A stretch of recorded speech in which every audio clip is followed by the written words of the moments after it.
Welcome back from the commercial break. This is Flourishing Hub, and yeah, since it is a Saturday, you might be there wondering where to spend and where to have a cup of coffee from this evening. Are you planning for a date? Do you have a wedding? Is it honeymoon? Namirembe Guest House is the answer. $1 million view. This is the only place where you stand and you see the entire Kampala, all the other hills of Kampala besides Namirembe, because you're on the Namirembe hill. Now you see all the other hills. So it's $1 million view. If you have a patient in Mengo Hospital, yeah, you can have your lunch here at Namirembe Guest House. They're just neighbors through the hospital to, oh, if you're going for service tomorrow at St. Paul's Cathedral, yeah, after service, pass by and have your lunch. Oh, from whichever place you go to, Namirembe Guest House has you sorted. Now, we are talking about partnerships. This is Flourishing Up every Saturday at 2 p.m. Remember, if you're just joining in for the first time, we started. We're already halfway of this program. This is the second part of the program. And yeah, interestingly, we are talking about partnerships. We are with Herbert. Herbert is the team leader at Young and Flourishing Foundation. And he was taking us through partnerships. But Herbert, you know, we are Africans, and building trust is really something very funny. You said it as we are beginning that you don't know how many, I mean, you've burnt your fingers very many times. But there are also very many people out there who say we have burnt our fingers, and so we now fear those things you're talking about. We cannot trust anymore. But before we accuse people of, before you accuse others of burning your fingers, or before you think you burnt your fingers, what are some of the things that really make most of the partnerships end at the wrong side? Actually, they end in tears. Recently, I was talking to a friend, but he was looking for a loan somewhere, and I said, "But why can't you sell some shares to some of your friends and what?" He said, "I cannot, I can't." People have sales bias and about other people. Yeah, true. Very serious bias about other people. To me, I think you need to first trust yourself before you think People of don't trusting trust others. even the real family members. Yes. These are sisters, And these those are are- brothers, and they don't trust each other. Those are worse even. Partner is sorry to say. Yeah, but I have a friend of mine who has built a really serious family business, and he's doing well. Him and his wife. So the wife is a partner. I think that's a great partnership.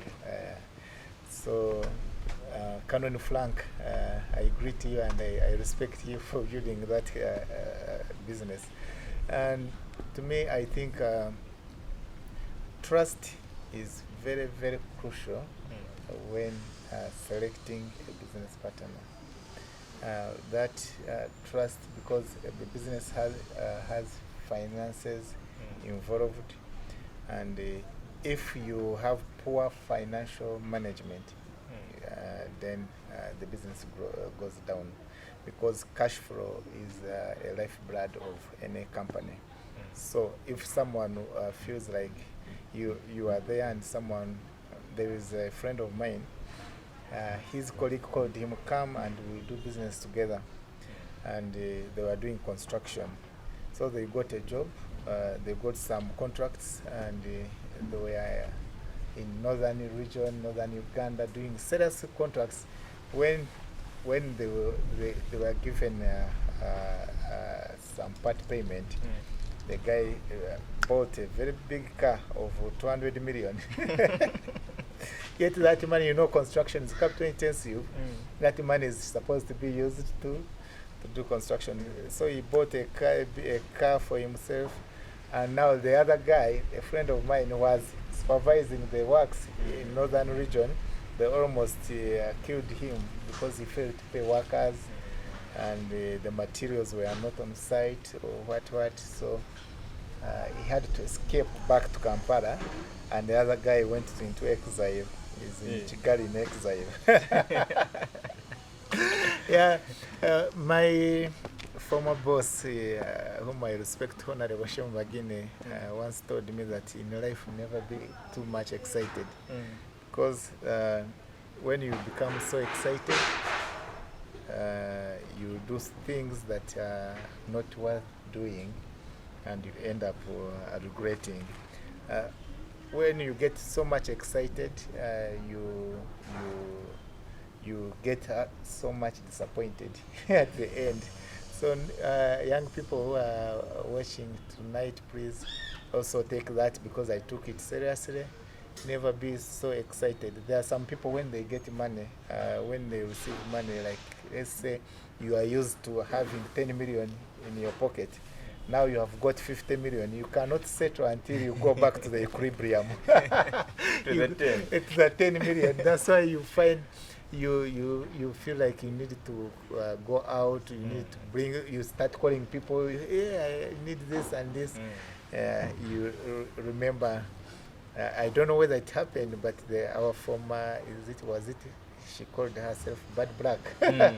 That's it. I can slap you and I pay you money. I witnessed that.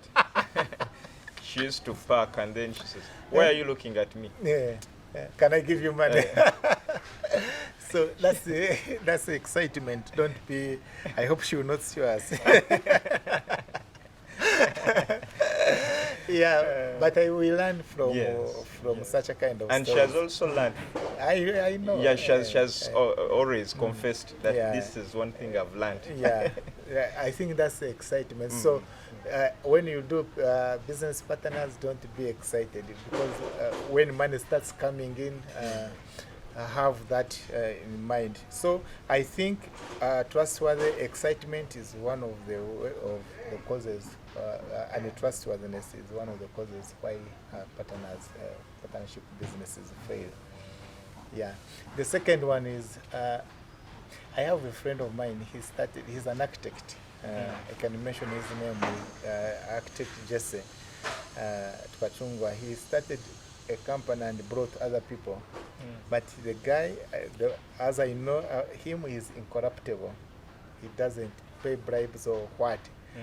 So other people came in and said, we have to do this, we have to do this. And do you know what he did? He left them. He left the business. You know, his business, he left them and went and started his other business, because his values were completely incompatible with their values. So when the values of partners are completely different, when the vision of partners are completely different, then you find you start quarreling, you start here and there making conflicts. There are conflicts that come, and you find you decide to dissolve or to withdraw. I talked about putting policies in place and making them work. In 2007, we started a clinic somewhere, and that clinic, we put serious policies in place, and it was flourishing. It was working very well. We put policies in place, but the doctor whom we had partnered with thought that actually he's doing donkey work. You forgot that we were paying him, thought that he's doing donkey work than us who are not doctors. So he ended up putting the money in his pocket, leaving bypassing the cashier and what. And you go there and you say, but we agreed to do this and this. Or sometimes he say, no, the client has not paid me, the patient has not paid me. You call the patient says, I have received we have paid the doctor. So we ended up actually agreeing to disagree. So we ended up selling the business, which was actually flourishing, it was flourishing, it was making a lot of profits, but we failed to continue, and that's why how it died. So having a feeling that you are working more than the other partner, Yes, forgetting that actually you brought this person for a certain reason. They're there, they're employed, so they're paid. Yes, that reason. No, like you, I call you you to bring a partner with partner. me. Yes. You partner with me because you have seen me. Maybe I have a skill I'm bringing. Maybe I have contributed financial resources. I've done what. Don't feel like you are being or overworked. Sit down and agree on the policies. Agree that let's share this and this, and this is how it's supposed to be. Involve lawyers. I have burnt my fingers by wanting to do things by my own, not involving lawyers. Yeah, these lawyers, they are like risk mitigators. They see everything in the risk lens. They see everything as like it's risk. They don't actually trust anything. They don't trust anyone. So to me, so such a kind of lawyer, there is a certain, I will not mention the name, there is a certain firm whom we are working with, and we thought we are friends and what. So we bidded together, and we got the work. And when we got the work, we didn't know we got the work. The other person started executing the work. We got to know later that the person who executed the work, and we had not involved the lawyers. And when now you use postmortem, now you go to your lawyer. You go to your lawyer to discuss the issues. There is a loophole here, there is a loophole here. When you sue this guy, he's going to win you. So you end up calling a loss. So to me, I think always involve experts in your partnership business. Involve auditors. Ugandans, we always want to do things our own because we think that this is a wastage of money.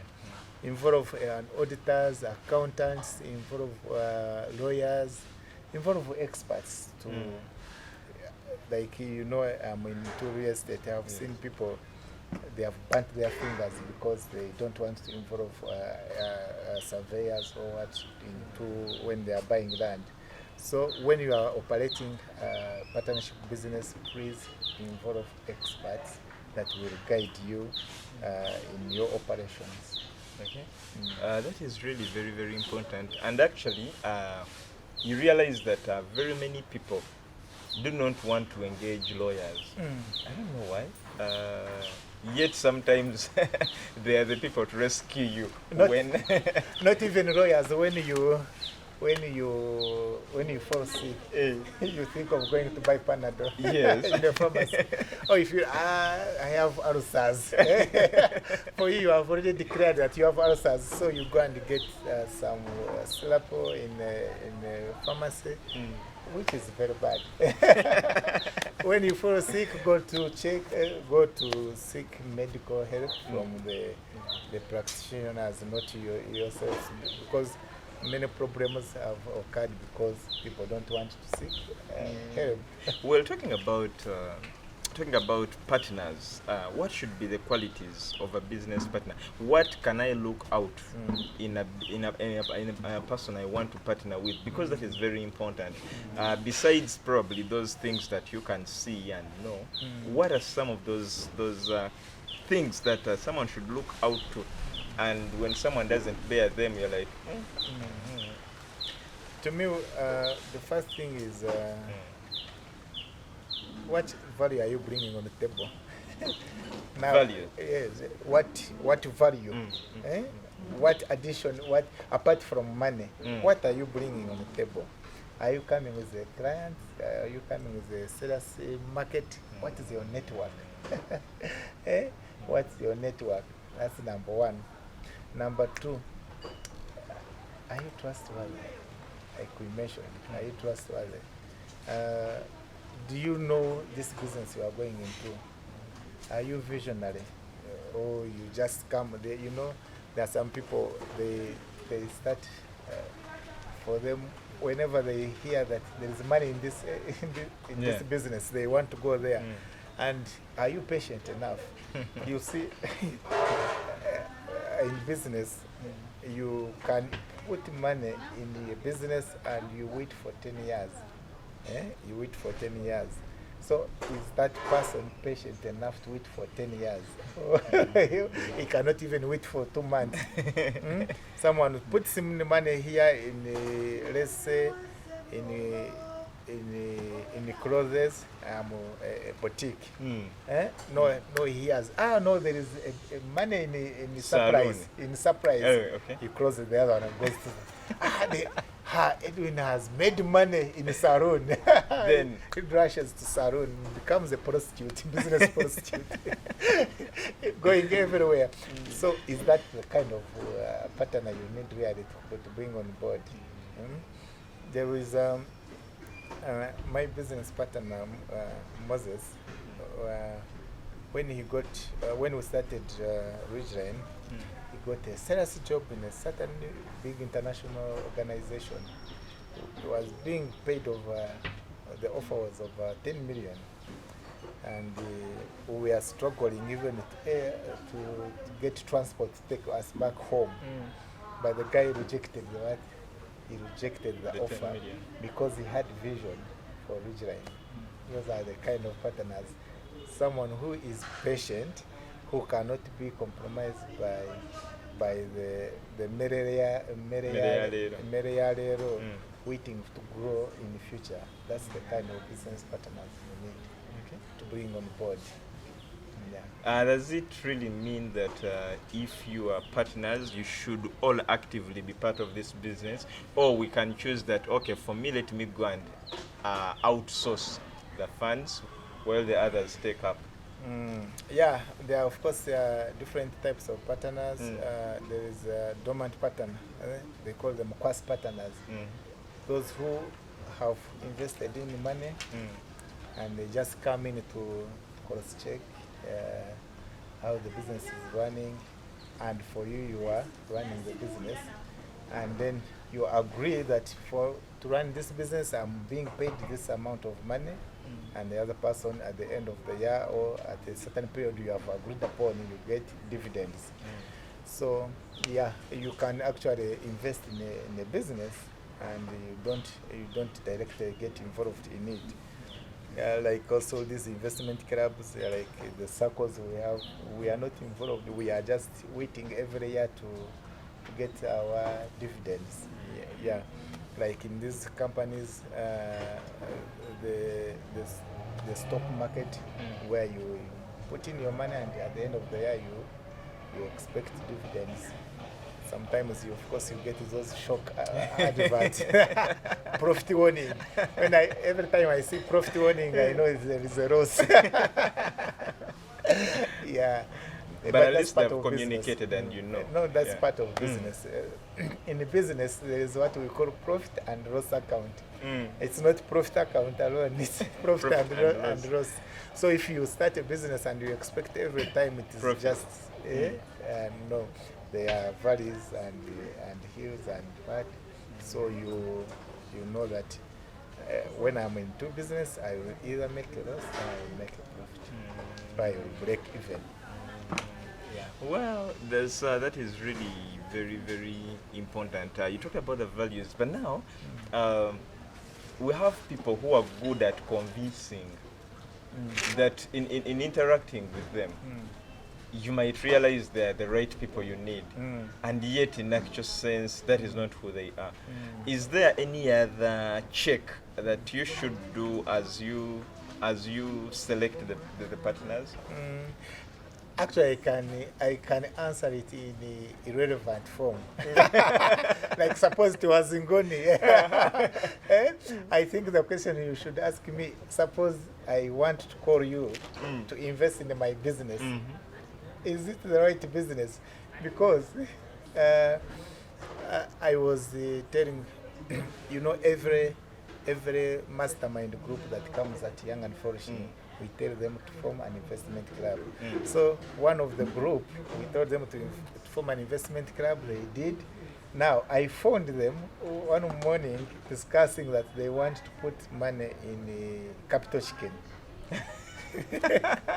So they want to invest money in capital chicken. I rebuked them. I said, don't dare. Don't dare do that because that one is is a Ponzi scheme. Why did I know that it's a Ponzi scheme before it was announced? That's a Ponzi scheme because it promised heaven on earth. If you are saying that if you put in, you get 20% per month. Where do you get such a kind of business? Which economy are you operating in? Maybe you are operating in a heaven economy because we know heaven is limitless. There are those resources that are limitless. But now, for you think that you can put in money and get 10% per month. What you know that that's not the right business to invest in. That's not the right partnership to engage in. Now, back to your question. That already is answering one. Yes. That, I mean, it is answering part of the question. What was the other question? Because I decided to the question was, what are those unseen checks that someone can do when they are choosing partners, apart from the qualities we've talked about? No, to me, I think the most important is speaking the same language. The partner should speak, you are supposed to speak the same language. So communication should be clear. It should be very clear that if this person comes in and say, I have a lot of money, you don't know where that money has come from, I put it in your business, and then afterwards he wants to overtake your business. He pushes you out of your business. Yeah, but not to gamble around. Choosing a business partner is like the way you are choosing a wife or a husband. You would it's a lifetime commitment. It's a lifetime commitment. So you would like to be careful, the person, their background, their behaviors, how they operate. Maybe you first do background check to see whether they are in their family, they have some sicknesses, those financial sicknesses. So you need to do a background check to get the right business partner. Don't sit at a restaurant like in a Mirembe guest house. You sit and then discuss business and then you go. The next time is bringing in money and you start. There is, you go to a sauna. You know those sauna talks? Yeah, they show the sauna talks. The sauna talks. By the way, we can do this. Yes, let's do. Before you know, tomorrow they are. Before tomorrow, they are in court. Well, from your experience as someone who has been into partnerships with very many people, having burnt your fingers, but there are also those successful partnerships that you can really talk about. What advice do you have to someone out there in a few minutes? In a few minutes, I would rather go and be burnt and work alone. I can't work alone. So to me, I think young people, you need to get the right partners to do business with. Rather than doing business alone, because doing business alone has its own advantages. But if you are a visionary person, and you want to make sure that your business outgrows you, then you need people to support you and help you. Because to me, I think like Edrine Young and Flourishing, I'm seeing it in 100 years, 200 years, when I will not be there, but my generations and after generations will be there. And it is impacting the world. So to me, if you are thinking of, I want to feed my family and myself, and that's all, it's okay, go so. But if you want to do business that will outgrow you, then it's okay. So to me, I would advise young people when you are starting a business, think of sustainability. Is it going to outgrow you?